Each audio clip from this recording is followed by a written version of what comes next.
Welcome back to Seen It Before. We're probably going to say something stupid about your favorite movie because we've seen it all before, and I'm Danny. I'm Dan. Hi. I'm Dan. Yeah, we're talking about Scream 7.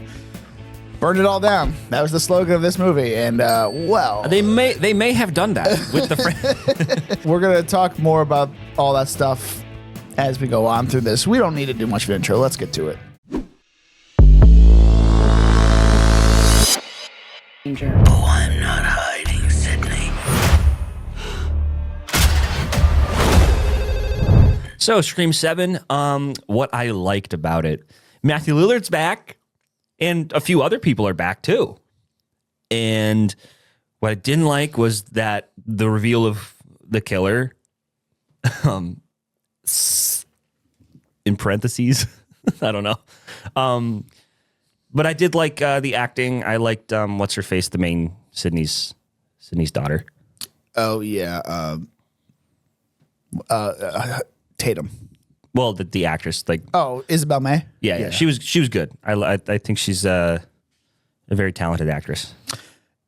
Okay, Is that it? That's pretty much it. I'm disappointed with Kevin Williamson on this one. All right, my compliment sandwich. The good. Neve Campbell's back, and she is front and center for the first time really since the second movie. So I'm happy about that. Bring it all back full circle. The bad, the third act is a mess. No denying it. You can tell where the rewrites were, and it's not good. The other good thing, decent supporting cast. Some of the new players, bringing in Mindy and what's his face for... Chad, Minnie and Chad, the twins from the Radio Silence days. That was cool. And yeah, I don't know. It was fun nostalgia, but it's not going to last. And it's not going to, just a mess. Yeah, I mean, so I feel like we should get the spoiler out of the way just so it's easy to talk about this movie with who the killer is. Okay. So spoilers right here. It's her neighbor.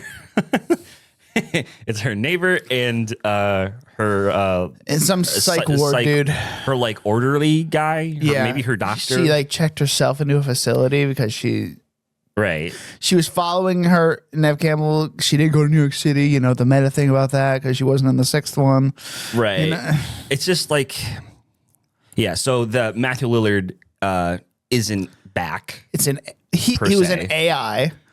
And that was like cool a deep fake at first.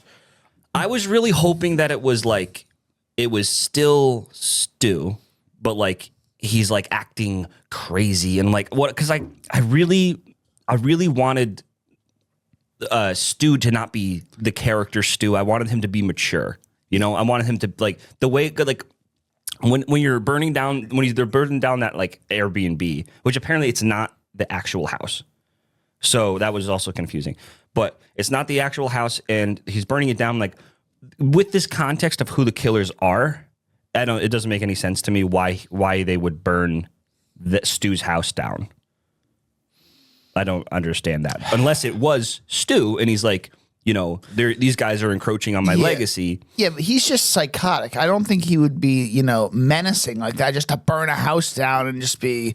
He's playful. He's not this haunted killer or anything. Like it was really crazy. Like psycho. I know, but it's like I was like, I mean, this is just my headcanon and like what I wanted as a fan. Oh no, I'm just saying that out loud. That wasn't in direct, answer. What, Stu? Yeah. No, because no, I know what you meant. Okay, but it's like I wanted like Stu.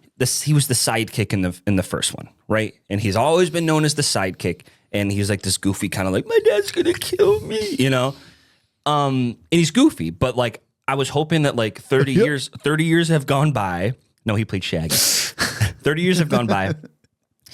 And I was just kind of hoping that like he would have more of a Billy air to him. And he's just like, hey, Sid, I'm crazy. Look at my crazy eyes. The orderly had a background in like coding and all that stuff and AI. Okay, sure. But like, it's a half-baked idea. The reveal was literally half-baked the entire time. And it just felt kind of shoehorned in. Like, I listened to Sean Chandler's non-spoiler review of this. And he was saying that it's like it's all half baked. It's not like Yeah. Well, I understand realized. why it's And half yeah. baked, just because the absolute whirlwind of drama behind the scenes. Because you fire your main star, and then the secondary star is too famous. Well, let's talk about the order of that. So Radio Silence wanted to do Abigail in between this and Scream 7.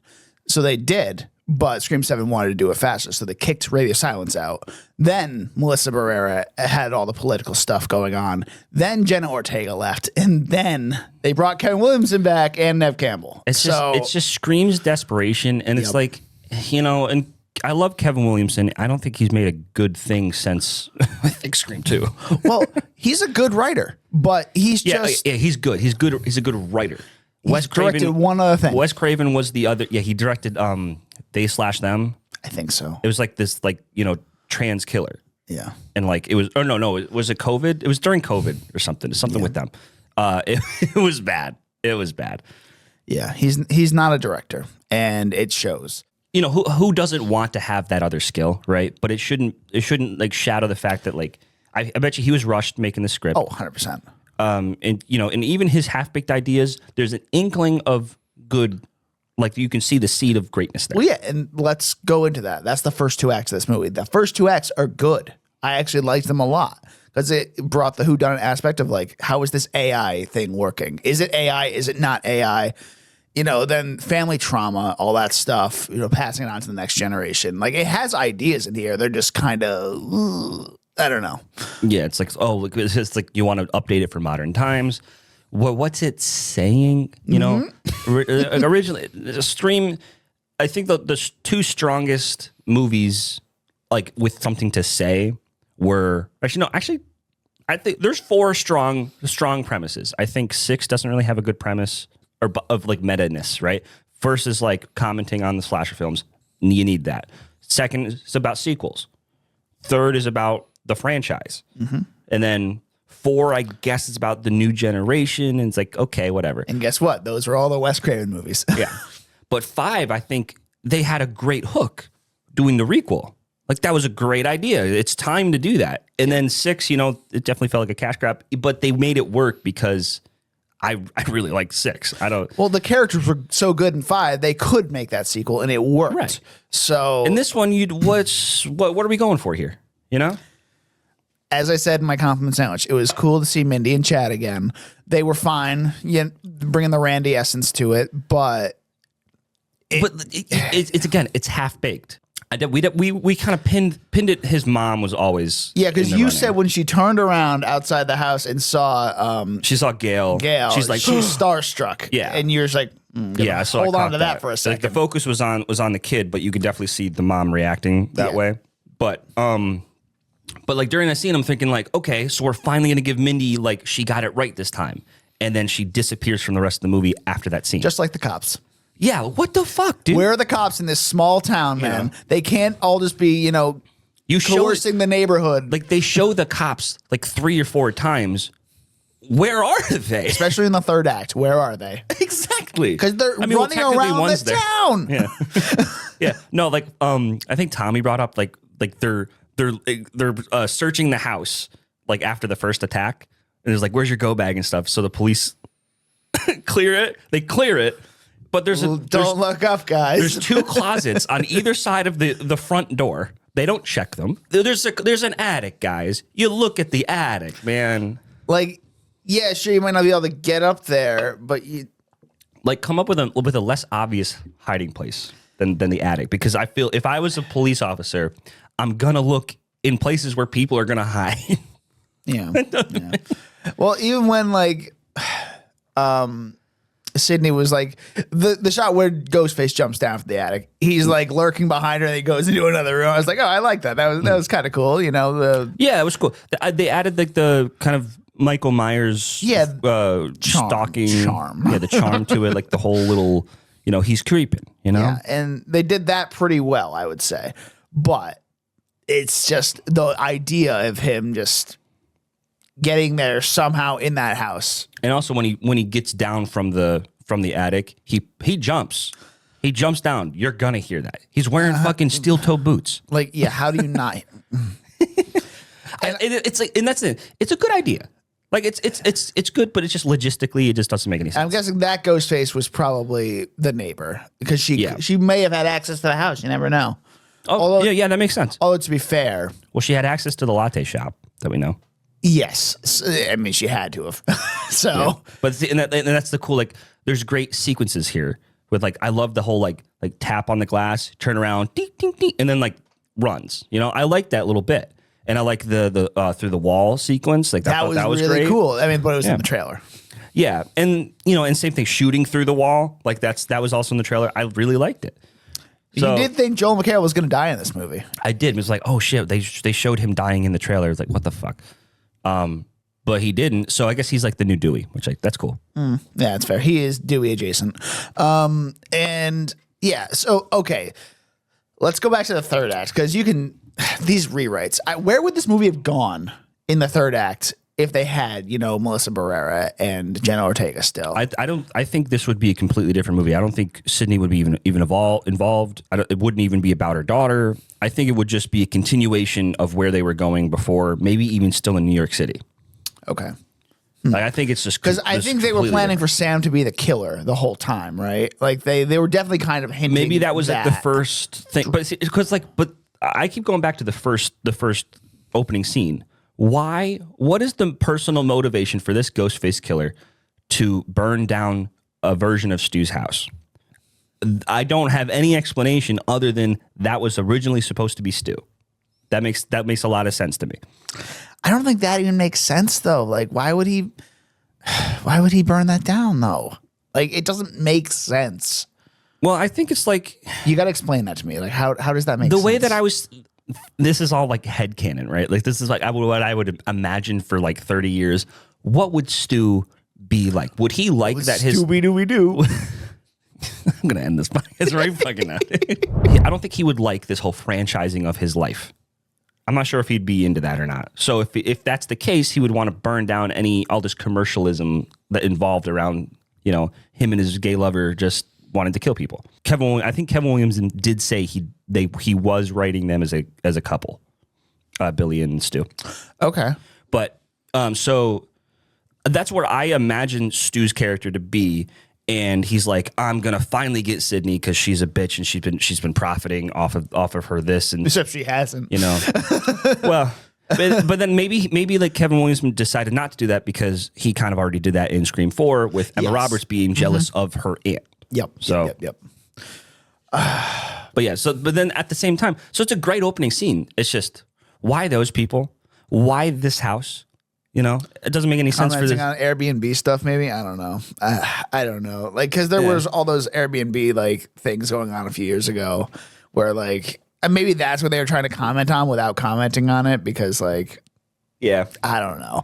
And it makes for a cool scene. That might be the main reason. Yeah. And also, like it was a cool scene. I really liked it, and I liked the fake out with the robot. That was cool. Ghostface. Yeah, no, I liked that a lot. Like, oh, they're playing with this. This is fun. And then Jimmy Tatro died in a gruesome way. With like and you saw his eyes like roll back. That was cool. I mean, same thing with I don't know. See, and this is another thing. I don't know any of the characters' names. I don't know any of Tatum's friends' names, and that's the difference because when going back to Scream 1, I knew everybody's name first watch. I also called McKenna Grace getting killed like early on because like I'm like she's gonna take way too much money at this point, and then she's also on the Ice 9 Kills track. So I'm like, that's how she got paid. She got paid mainly through that and her 2 scenes in the entire movie. Yeah, that makes sense. Yeah. So I wasn't expecting her to die like that fast. And another thing is like it didn't feel like the plot was like ramping up. It just kind of like, oh wait, we're in it. Like it's like he FaceTimes her. Okay, this is it for the rest of it. Yeah. Because like I said in the theater, I'm like, it doesn't feel like this is real. It feels like this is like a troll. I think we have maybe 5-10 minutes left for like till it starts up again. Mm-hmm. I was just trying to look up the budget for this movie because I wanted to talk about that for a second. There's no budget for this movie reported yet. It's probably still pretty low. They're usually pretty low for a Scream movie, like 20-30 million. But I think with all the rewrites, it might be higher. It's on track for $60 million this weekend. It's gonna make a lot, Okay, so it'll get its money back. Like I said, I don't want this franchise to go away. I love the Scream. Like, this is probably my second or third favorite franchise, like horror-wise.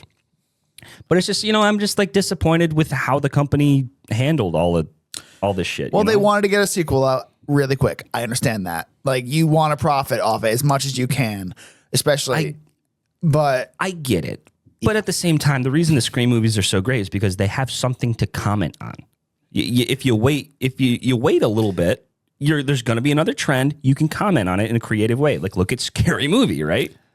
Like, they haven't done any trailer. Right, because there's all these new horror movies that they can parody now. So Liz, you just do that, and like just have restraint. People like the Scream movies. Don't overdo it. Like, the reason why it died in the first place for a little bit between 3 and 4 was because they did, Scream 2 in the next year, and then Scream 3 like 2 years after that.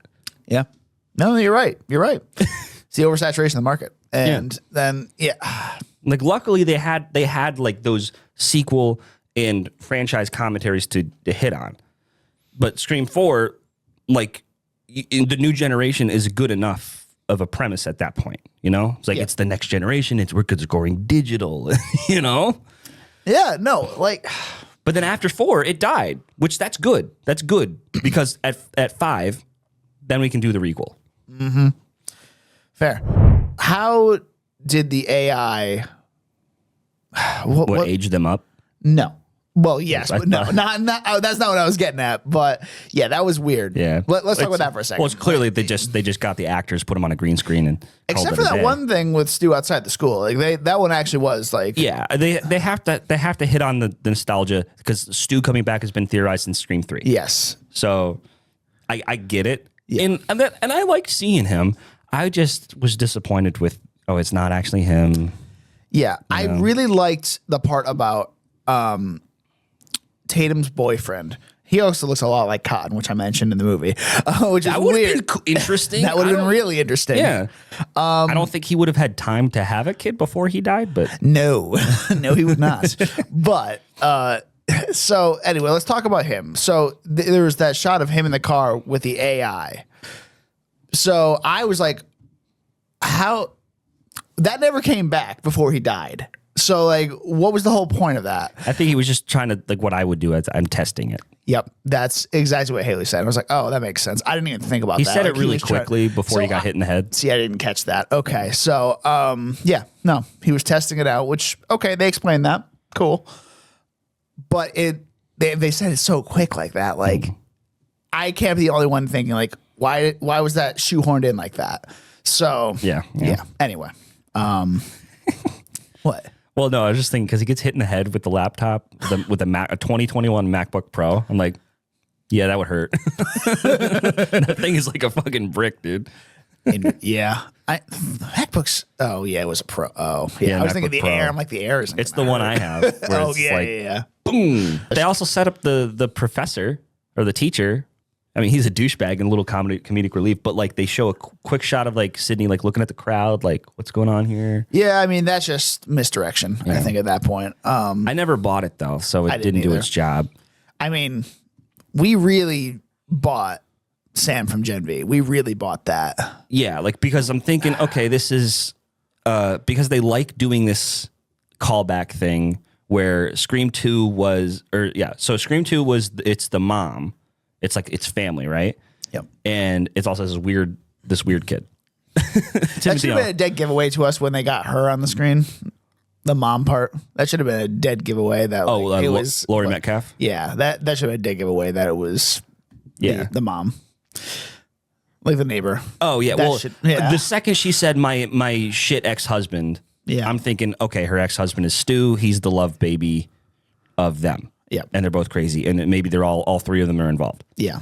So, but I get that. I'm not sure if that was intended. But where does her fucking motivation come from? Her motivation, it comes out of like literally one line, because during the interview with Gail, she mentions, "Oh, you wrote a book called Out of Darkness about all your trauma," that's from the third one. It's canon and everything, but or no, maybe it's 4. But anyway, either way. But Sydney wrote this overcoming trauma thing, and it just kind of the whole plot line comes out of nowhere, dude. And then the neighbor lady read that. I think her name's Jessica. And the neighbor lady read that, said, "Oh my God, I don't have to let trauma define me. I'm going to kill my husband." And then she just kind of went crazy after that. Yeah. And like, it had nothing to do with the movie. Like, it was just kind of like a line that Gail said. And then it's like, now this is the whole thing. They kind of domino these ideas with no resolution on the ones that started it. Yeah. And I hate that.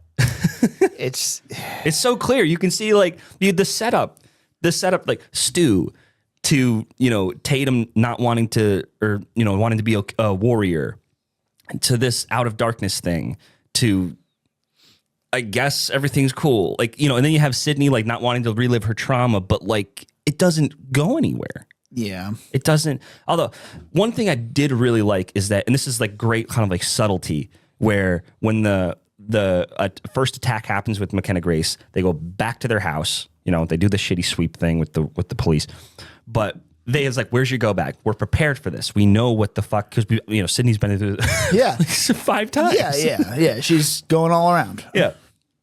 I loved that when the Ghostface, I guess it turns out to be this mental patient guy. He like has like the knife to Tatum's throat and stuff, and then he puts the knife down, and then they have a code word, or he like she knows what to do. Like Joel McHale's like, get down or whatever. He says some sort of code word. She runs towards him, and then Joel tackles him. It's like they rehearsed this, and I love that. Like they're prepared. Yeah, no, that is a really good plot device, because like, yeah, you would do that if like you don't need to like tell your daughter like what you're doing, where you're just like, oh, it's just for safety. It's part of our like evacuation plan or something like that. Yeah, because you give it. And I'm not sure if they said it, but like give it like, okay, we're go. Where's your go bag? Like, it'd be cool if they had like a code word for like what they're doing. Like, go to the rendezvous point or some shit. rendezvous point. Yeah, and. Oh yes, that's right. She also has 2 other kids too, which they were like with the grandparents. What the hell? Because that was just kind of shoehorned in too. It's like, okay, yeah, like I don't even think we need. I didn't even think that was like Yep, and that was like what? This is weird. that never came back. You didn't even have to write those 2 kids because we didn't even know about them in the first place. Nope, not at all. Maybe they said real quickly, like in 6, where like, oh, Sydney's got 3 kids. And they had to. Maybe they did, but yeah, again, I didn't pay that close attention to that. In 6 especially, I didn't really pay attention to that plot. That was just really cool. Oh, and then another thing, like it's a great idea. It's a great idea. Gail is dealing with the loss of Dewey. Sydney wasn't there for her in the last one. That's a great idea. Mm-hmm. You just kind of said it to us, and you didn't show it, and and it's just forgotten about. It's like she's like is like shaky a little bit, takes some pills, and then she's like, "Oh, it's okay. I'll be there for you. Here's a hug." Like, it's like very quick. I just thought about Friends for a second. Anyway, I'll be there for you. Oh shit, I did say that. You did say that. I was like, oh, damn. I hate that show, and I know that. Oh God. Well, who doesn't know that song? That's fair. That is fair. But and then like Chad and Mindy show up, right? I'm like, oh, thank God. Because I'm like, yes, characters I really like. Yeah. And then they get, Chad just gets stabbed a little bit. He's not even really a part of it. Oh, he didn't get eviscerated like last movie. Like he should have been dead. Yeah, he should have been dead last time. But like, and that's another thing, like, and like Dewey was damaged. He was damaged after the first one. He got fucked up in the first one, and then the second one, he's got the thing. Mm-hmm. So, it's just a kind of a pet peeve of mine. Yeah. I don't know. What? No, I'm just thinking. So now Joel McHale's going to do. I hope Joel McHale is like, has like a limp or something. I don't know if they go back to Neve Campbell in the next one. Well, if you get rid of her again, you can't go back to her. I don't think they get rid of her. I think she's more of a side character. Maybe they're trying to make her daughter the next thing, like Isabel May. They're trying to make her the next version. She's good, but it's just like, at what point is it too unbelievable? There's 2 directions they can go. There's that, or they go Chad and Mindy spinoff. I like Chad and Mindy spinoff. Yeah, because like they'll be on the Gale train, and like because they're Mindy's trying to like take over as Gail's like successor type of thing. Right, which was just kind of like, okay, I guess she wants this now. And I think she kind of got that towards the end. Gail was like, fuck this, I'm done. I don't know.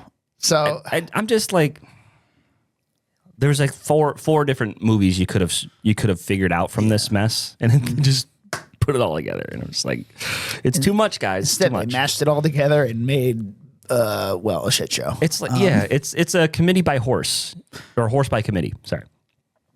What? You ever hear that? Where like, No. it's what happens with like screenwriters, right? Like you have Directed by committee, I've heard. Directed by committee, same thing. Yeah, okay. Anyway, so like the Marvels, directed by committee. Yeah.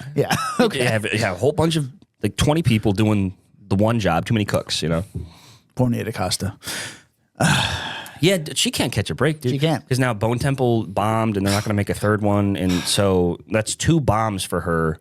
One of them. I feel so bad for her.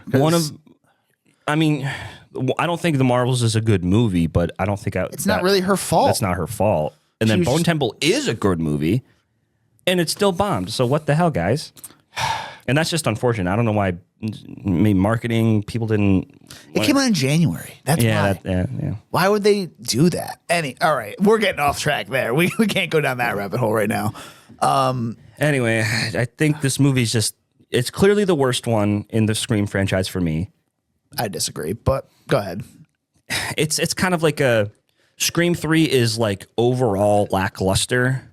This one has high moments, but super low moments. And I think that dissonance. I guess for big fans of the franchise, yes, it does have that kind of like, what the fuck are we doing? Yeah, I'm just like because I know they're smarter than this, you know, and it just annoys me. Yeah, no, I'm a fan of this franchise. I wouldn't say I'm a huge fan of this franchise, but I like every movie.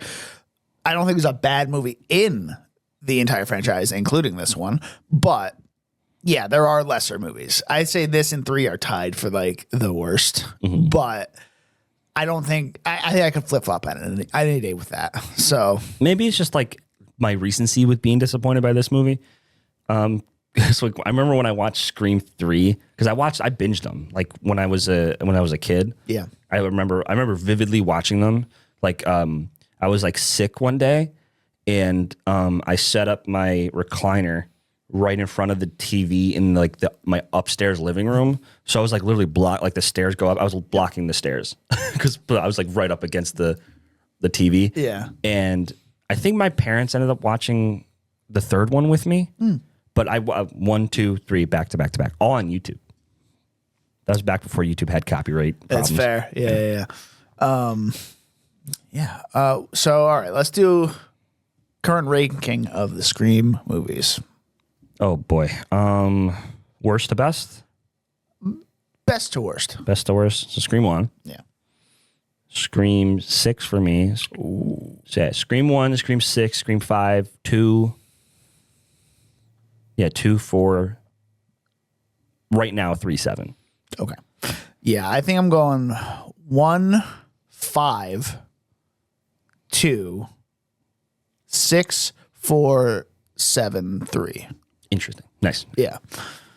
Yeah, I'm not a big fan of 3 or 4, and I watched 1 and 2 in preparation for this one because I'm like, those are the 2 Nev Campbell ones. I'm like, all right, I will watch those 2. 2, I don't even remember watching ever. So maybe I never watched it, but 2 is just like, it's a little goofy. It's fine. Like, I liked most of it. Like, in the same, maybe this is just a Kevin Williamson thing, but like in the same way that like Stu comes up on the FaceTime, like, it is like, hey, Sid, and like, and we're thinking like, is this real? This feels weird, and like, is this happening right now? This doesn't feel as urgent as it needs to be. That's the same way I felt when Randy died. Oh, like he just gets pulled into the broad daylight, and it just didn't feel. Into the van. Yeah, it didn't feel like it was happening. It felt kind of slapsticky. I don't know. Yeah, it just is like, how does this make sense? I mean, sure, you have a kill in broad daylight. That's different, but like, why Randy? Mm-hmm. Yeah, it was weird. Oh, we didn't talk about the when they're at the bar, all of the brutal deaths there. Oh my God, fucking the way Jesus. Sam died, dude. got his head on a pike. Yeah, On a, dude. it was hilarious. He's the beer coming out of his mouth. Yeah, Like, yeah. that was funny. But it was good. Like that was a good kill. Yeah. Fake as hell, but it was great. Yeah. It was like how Tatum died in the first one. It's Yeah, like yeah, she's yeah. like her head. That one looked better though.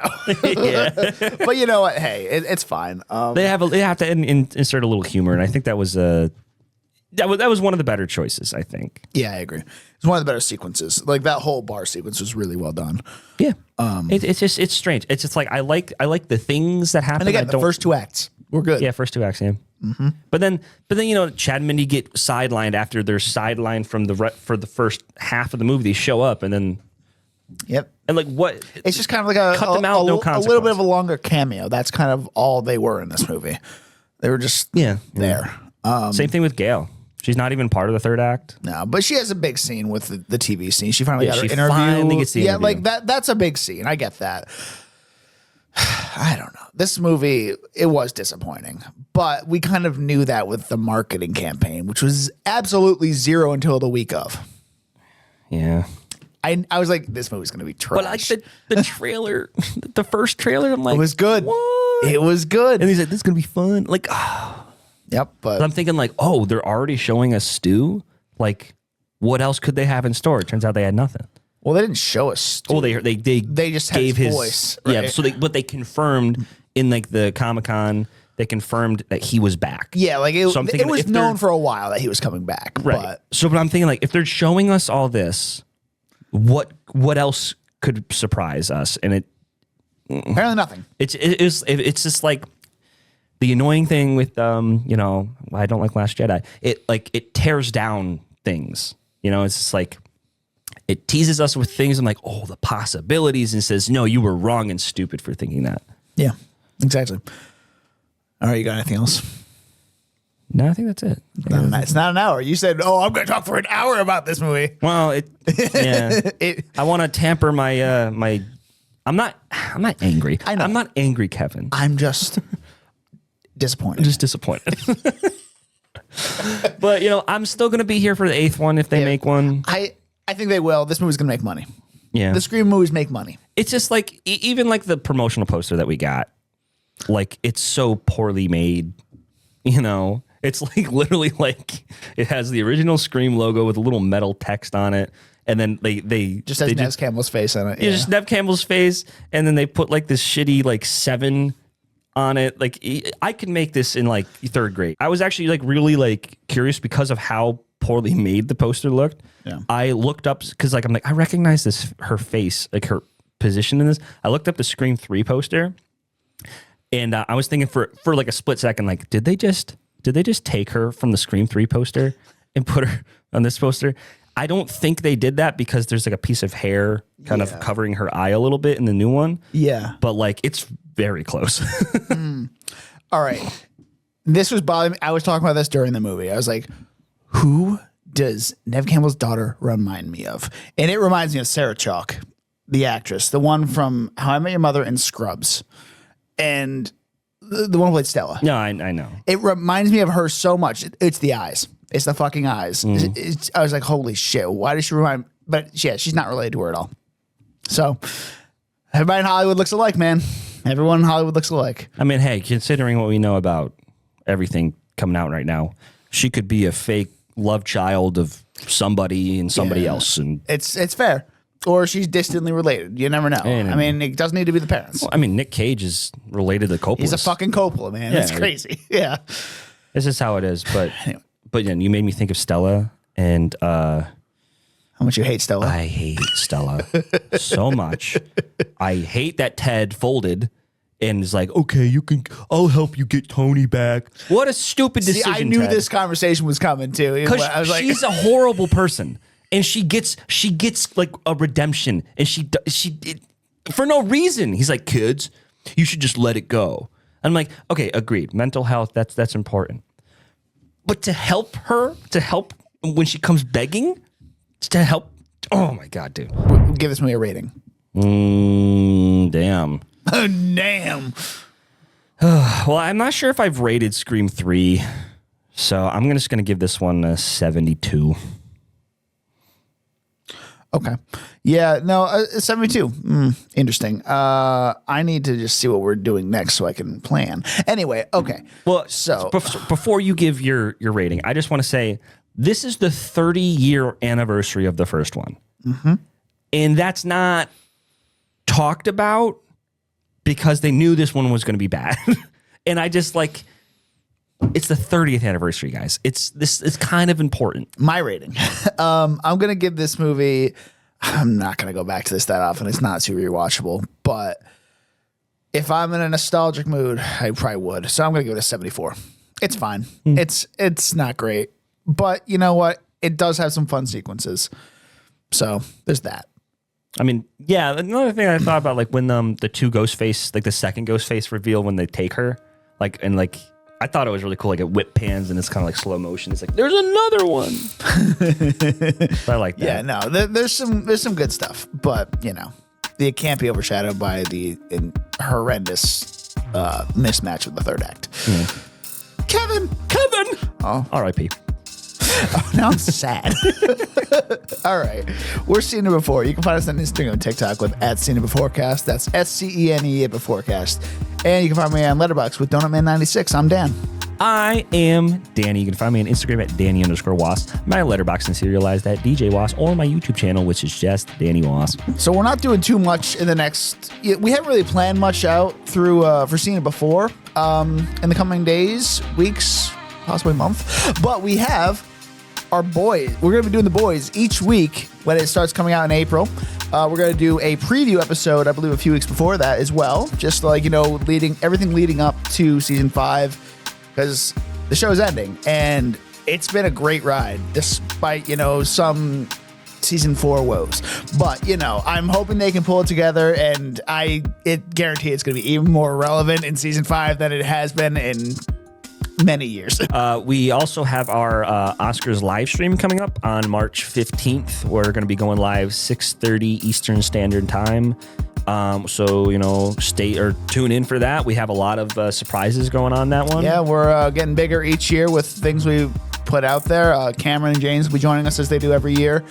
We may have some call-ins. We'll have other cameos. We'll have some other fun surprises, as Danny said. If you guys watch Duel of the Debates, lots of the fighters that were on that show and guests on this show are going to be coming back for a little bit. Yep. So but yeah, stay tuned for that. We are looking forward to it. We have all our picks. If you want to check out all of our picks for the Oscars live stream, we did a live about a month ago about that. So yeah, you can check that out for all our picks. It's obviously going to be between sinners and one battle after another, but you know, I want to thank you all for joining us as usual. Like and subscribe, and we'll see you next time.